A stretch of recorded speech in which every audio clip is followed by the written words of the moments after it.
บายดีมื้อนี้เราจะมาเกี่ยมอนมื้อที่18เราจะเบิ่งมอนใหญ่และน้อยแล้ว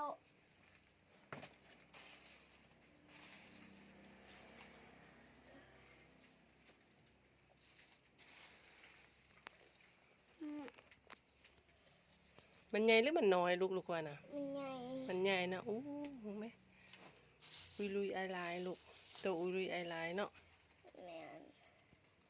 เก็บมาให้เบิ่งใหญ่และน้อยเด้อ โดยเบิ่งนี่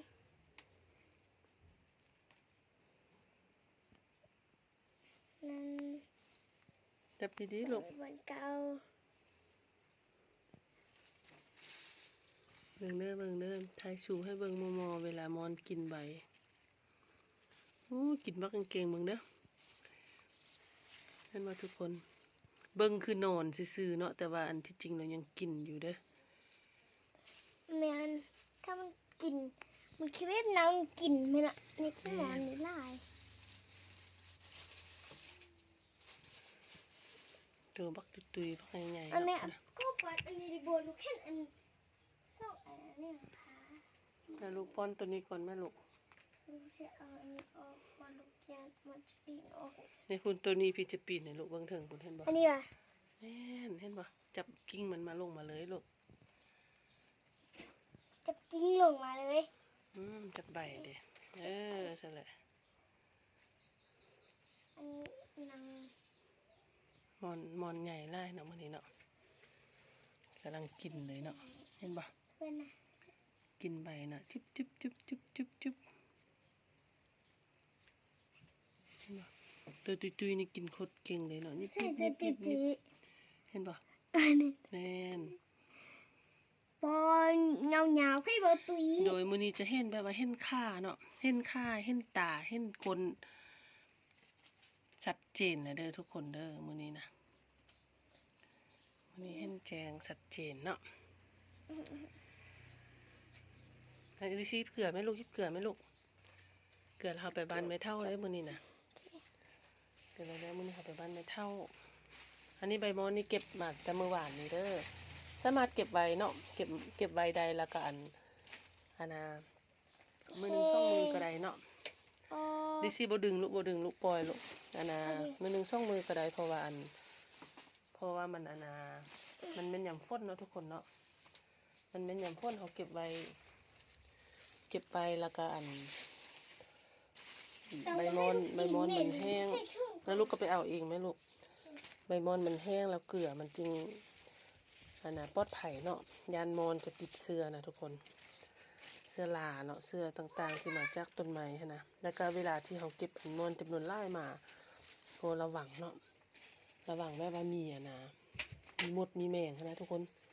แล้วมีมดมีแมงเนาะแล้วมือนี้ขี้มอนก้อนใหญ่ขึ้นแล้วทุกคนสังเกตเบิ่งขี้มอนเด้อเด้ขี้มอนเป็นเม็ดใหญ่แล้วก็มือนี้นะนี่เฮ็ดสาขี้มอนได้แล้วเนาะแต่ที่จริงก็เฮ็ดได้ตั้งแต่เห็นบ่เม็ดปักใหญ่เนาะสาขี้มอนเนาะเฮ็ดสาขี้มอนเป็นผู้ใดอยากได้สาขี้มอนก็อินบอก5เมคาเด้อเมคามีสาขี้มอนเนาะ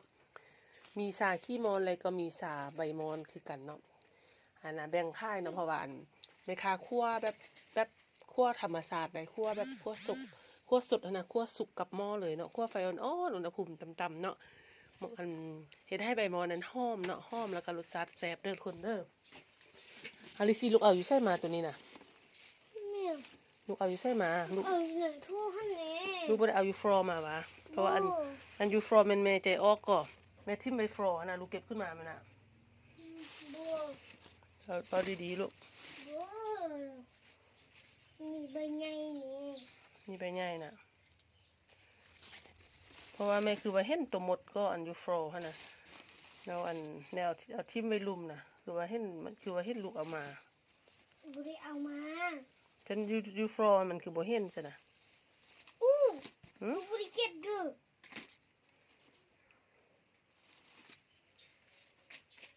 โอ้คนเนาะปลอดภัยไว้ก่อนเนาะ โอ้ เพราะว่า แม่ เพราะบางทีแม่ค่ะ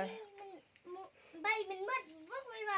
เดี๋ยวแล้วลูกเขาเจ้ายักหิ้วเนาะฮอดโมงกินแล้วเขาเจ้าก็กินลูกตัวมอนมันก็กินเนาะฮอดโมงเลยเด้ นะคะเบิ่งข้อใจเบิ่งอันตัวหมดก่อนเนาะเพื่อความปลอดภัยเนาะยานว่าเบิ่งหนึงอันไปบ้านไม่เท่ากลับมา อีกแล้ว โดย เนี่ ฝ ย นตกทุกมือเลยเนาะ